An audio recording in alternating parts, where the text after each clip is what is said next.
गौतम बुद्ध की इन कहानियों से आप जीवन के महत्वपूर्ण सवालों के जवाब जान सकते हैं। जैसे जीवन क्यों है, जीवन क्या है, जीवन का उद्देश्य क्या है। तो चलिए बिना समय गंवाएं बुद्ध के ज्ञान के महासागर में डुबकी लगाएं और अपनी चेतना को आनंद के अद्भुत सैर पर ले चलें। बहुत समय पहले की बात है। एक बहुत गरीब इंसान था। उसके साथ उसकी पत्नी और 2 छोटे छोटे बच्चे भी थे। उसका अपने परिवार का पालन पोषण करना बहुत कठिन हो गया था।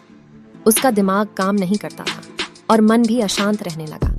तभी उसने अपना घर छोड़ने का फैसला लिया। एक रात जब उसकी पत्नी और दोनों बच्चे सो रहे थे तो वो चुपचाप घर से चला गया। रात में बिना किसी मंजिल के वो आदमी चलता रहा। तभी अचानक उसने देखा कि एक नदी किनारे भगवान बुद्ध अपने शिष्यों के साथ बैठे हैं। उसी वक्त उसने निर्णय लिया कि वह अब सन्यासी हो जाएगा और भगवान बुद्ध का शिष्य बनकर यहीं रहेगा।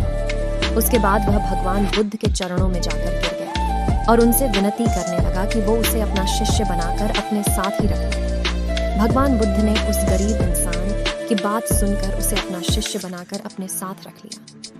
भगवान बुद्ध अपने शिष्यों के साथ आगे बढ़ते हैं। रास्ते में चलते चलते थक गए थे। सब रुककर एक पेड़ के नीचे विश्राम करने लगते हैं। तभी भगवान बुद्ध को गर्मी के मारे बहुत तेज प्यास लगने लगी। उन्होंने अपने नए शिष्य से कहा, यहाँ पास में ही एक सरोवर है, तुम जाकर वहां से पानी ले। भगवान बुद्ध का आदेश मानकर वह सरोवर से पानी लेने चला। जब वह सरोवर के पास पहुंचा तो उसने देखा कि कुछ जंगली जानवर सरोवर में ऊधम मचा रहे। जैसे ही वह सरोवर के और पास गया, सारे जानवर वहां से भाग जाते। लेकिन सरोवर में कीचड़, सड़े गले पत्ते ऊपर तैर रहे थे, जिसके कारण उसका मन नहीं मान रहा। उसने सोचा, इतना गंदा पानी भगवान बुद्ध पिएंगे कैसे। फिर वह बिना पानी लिए वापस लौटता है और आकर बुद्ध से बोलता है, भगवान उस सरोवर में तो बहुत ज्यादा गंदा पानी है, वो पीने लायक नहीं है। अपने शिष्य की बात सुनकर भगवान बुद्ध थोड़ी देर चुप होकर बोले, जाओ उसी सरोवर से जाकर पानी लेकर आओ। भगवान बुद्ध का आदेश मानकर वह वापस से सरोवर की तरफ चला गया। लेकिन वह मन में यही सोच रहा था कि भगवान बुद्ध इतने गंदे पानी को कैसे पिएंगे। जैसे ही वह सरोवर के पास गया, वह ये देखकर चौंक गया कि सरोवर का पानी एकदम निर्मल और स्वच्छ हो गया और अपने स्वभाव में बह रहा है। उसने पानी लिया और भगवान बुद्ध के पास आते ही उनसे प्रश्न करता है, भगवान थोड़ी ही देर में सरोवर का मैला पानी इतना साफ कैसे हो गया। फिर बुद्ध ने उसे समझाते हुए कहा, जब जानवर पानी में ऊधम मचाए हुए थे तब सरोवर का कीचड़ उभर आया था। लेकिन कुछ देर शांत रहने पर कीचड़ फिर से नीचे बैठ गया और पानी पहले जैसे फिर से निर्मल और स्वच्छ हो गया। ठीक इसी तरह से हमारे मन की स्थिति भी ऐसी ही होती है।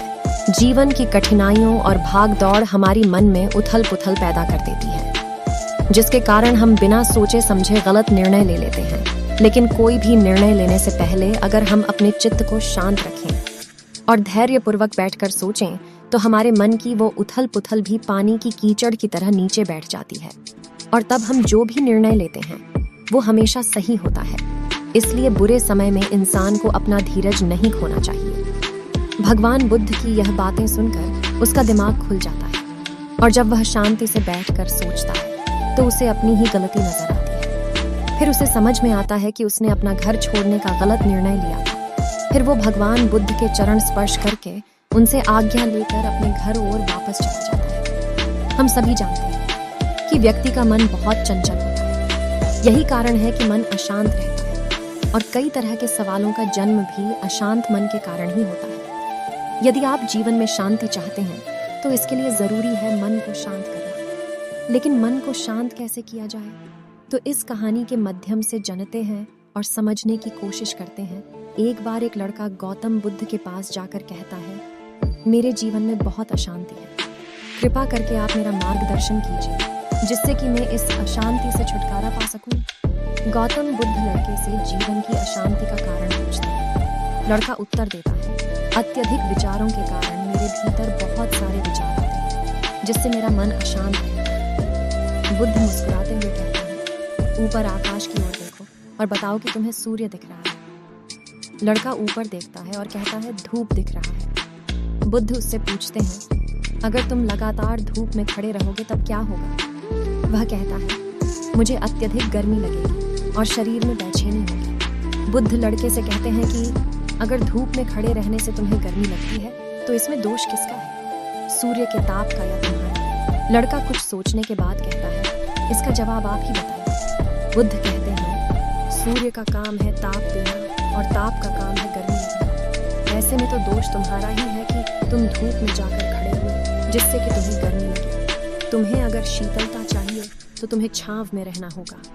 ठीक इसी तरह चंचल मन का भी स्वभाव होता है विचारों और भावनाओं को जागृत करना। विचार क्षण भर के लिए होते हैं, लेकिन विचार से पैदा हुई भावनाएं देर तक टिकी रहती हैं। लेकिन यह तुम्हें निर्णय लेना है कि तुम्हें विचार और भावनाओं के साथ चलना है या अलग दिशा बनानी है। बुद्ध कहते हैं, मन को शांत करने के लिए तन के आयाम पर काम करना सबसे आसान तरीका है।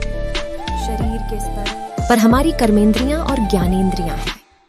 कर्मेंद्रियां कर्म और ज्ञानेंद्रियां ज्ञान से जुड़ी होती है। इससे हम अपनी संवेदनशीलता को बढ़ा सकते हैं, यानी हम जो भी काम करें उसे आनंद के साथ करें। मन के आयाम से हटकर तन के आयाम पर जाने से ही तुम्हारा चित्त शांत होगा।